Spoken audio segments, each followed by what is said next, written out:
What's up, y'all? Just chilling today. It's my day off. It's raining like crazy in Seattle, dark and wet weather here.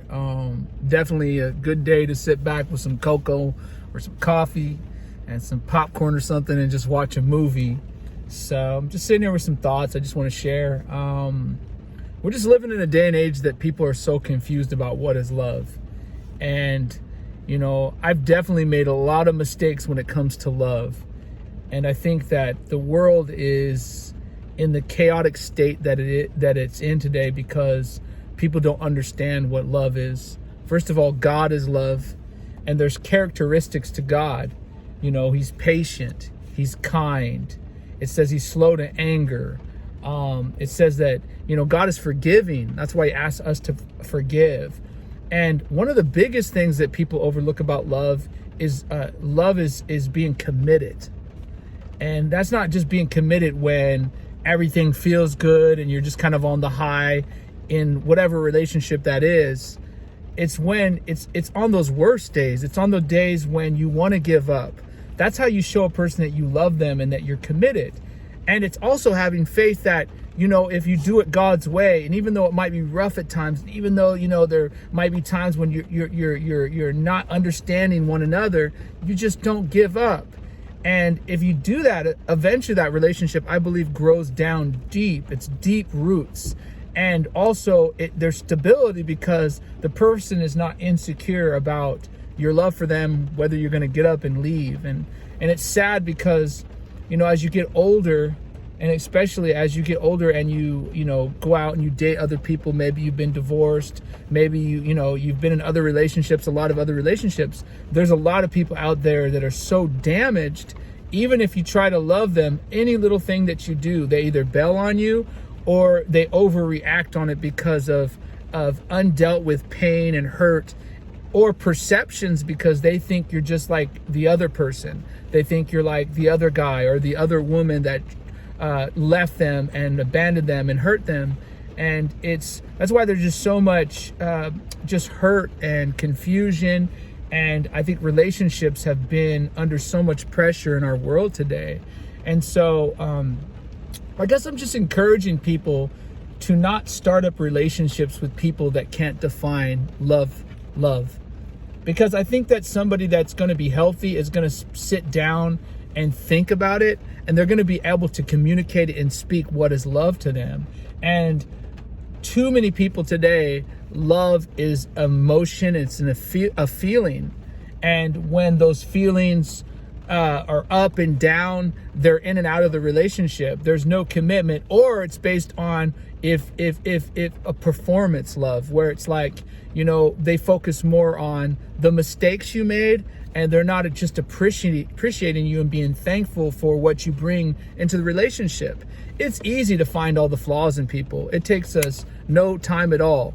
I mean, no time at all to focus on all the negative and what the person's not doing, what the person's not giving. But it takes wisdom and it takes maturity to focus on all of the good things the person brings in your life. And sometimes we take people for granted too. I know people have been married for a long time. Sometimes we don't put our 100% effort into that relationship because we know they're going to be there. We know they love us. And I think those are the times when you have somebody that's been there and they've been down for many years and they've gone through the ups and downs with you. That's when you should just wow them. That's when you should be like, this person is worthy of me showering affection, showering on love, and finding their love language and pouring into that relationship. And so I'm just encouraging people today, if you're, you know, seeking out a relationship or you've been through relationships, is to take the time to really heal and to deal with yourself so that you don't bring your brokenness to a relationship and cause it to fall apart. Maybe it could have been a healthy relationship, but both people brought so much baggage in and so much perceptions that were really hurtful and messed up, or relationship issues, and that it destroyed the relationship that could have been awesome. It could have been fruitful, and it could have been an amazing thing. So I just also want to encourage people not to give up. No matter how many relationships you've been through, just, you know, unpack and do the work that you need to do, but be open, because that's another issue. I see a lot of people that have been through hurts and pains, and they're not vulnerable anymore. They're not going to open up certain places. And it's sad because a lot of times they'll give so much to the one that hurt them, the one that cheated on them, the one that misused them. They'll open up and they'll give so much of their life. By the time they get to you, they're not willing to give that to you. They're not willing to open up that space and be vulnerable. And I'm just saying that you can't be in a relationship with someone that's not willing to be vulnerable. You can't be in a relationship that's that's not willing to open up and allow you into that space, because they need you to be in that space. And so those are some of the things that I've learned from relationships. I'm just encouraging people. I believe the center of every relationship, every good relationship, is God. And that's through his son, Jesus Christ, and what he did at the cross. When we look at the cross, we can have a glimpse. We can understand love in a greater way. It says no greater love than to lay your life down for a friend.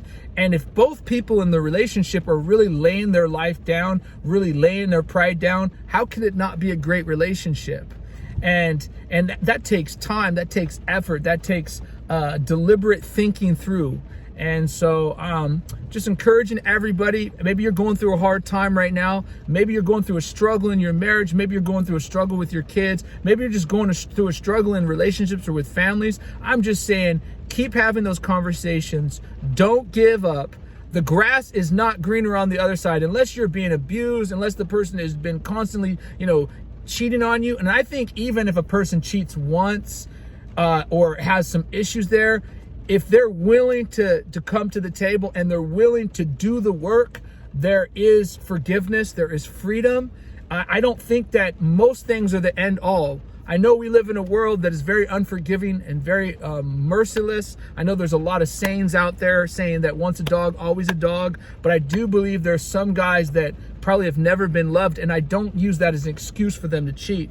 But if a man is willing to get help, if he's willing to go to counseling with you, he's willing to go counseling by himself, if he's doing it for all the right reasons, and he's putting up protections and guardrails to try to fix the relationship, then I think that a guy is worth a chance. Now, if he continues to go down that road, then that's way too much. Even the Bible says when you're married, that was the one reason that people could separate and divorce was for sexual unfaithfulness. I know a lot of people put a lot of twists on that, but that was the only thing that I saw in the Bible that says that the reason that you could divorce someone. And if there is other issues, to separate, to pray for that other person, to seek counseling, seek everything that you can, that divorce would be the last thing in people that are married. So I'm just encouraging people. There is someone out there for you. There is someone that that wants to work with you, that, it doesn't matter how old you are. I hear people getting married 60s and 70s and finding someone and having that relationship for the rest of their life. And so if there's something that you want in life and you believe that God has given it to you, don't give up on it. Be willing to reflect and look at yourself and come before God and say, how can I be the best me? How can I be, what do you want to do in my life? How do you want to stabilize me, heal me, and make me the best husband or the best wife? And then go out there and have faith. Don't be afraid. Your legs might be shaking. You might be afraid. You might, especially if you meet someone that seems like the right one, that can actually be more scary than the one that you can kind of predict. And it's sad, but I think even a lot of people do that. They settle. They just go, oh, well, I see that. Well, I know this guy's kind of not really that great, but, I can predict him. I don't have to open up my heart to him. I don't have to be vulnerable. I can stand at a distance and just kind of, he can fill in that space, but I know he's not good for me. In the same way, it could be that way with a lot of men today. They could have somebody in that space knowing that they don't love them, knowing that they're not good for them, knowing that they're not drawing them closer to God. And I'm not saying this to married people. I'm saying to people that are dating. Because once you marry somebody, you chose the right person. You came before God in covenant and you said that for better or worse, till death do us part. I know a lot of people divorce today, but you can see how hurtful it is. And sadly, I have been that one, so I'm preaching to myself. I had been that one in a relationship and been married and threw in the towel. And now that I look back at it, I should have never done that. The hurt that I caused that person, I actually broke my vows with the Lord. And honestly, I reaped back a lot of what I did to that person came back. The Bible says you reap what you sow. And I've suffered greatly for not keeping my vows and breaking my word before God. And the funny thing about life is, if you do that, God will, if you want to walk with God and you want to be right with God, he'll bring you right back around to that same place. So you have to learn the lesson. You can't skip steps with God.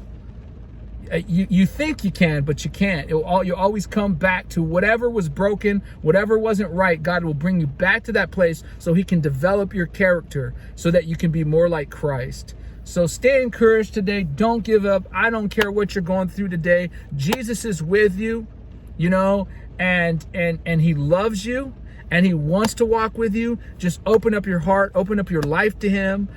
Be humble, be teachable, and you will see a lot of things turn around your life. Everything might not work out the way that you feel it should work out, but I promise you it will work out for your good and for the best. All right, take care.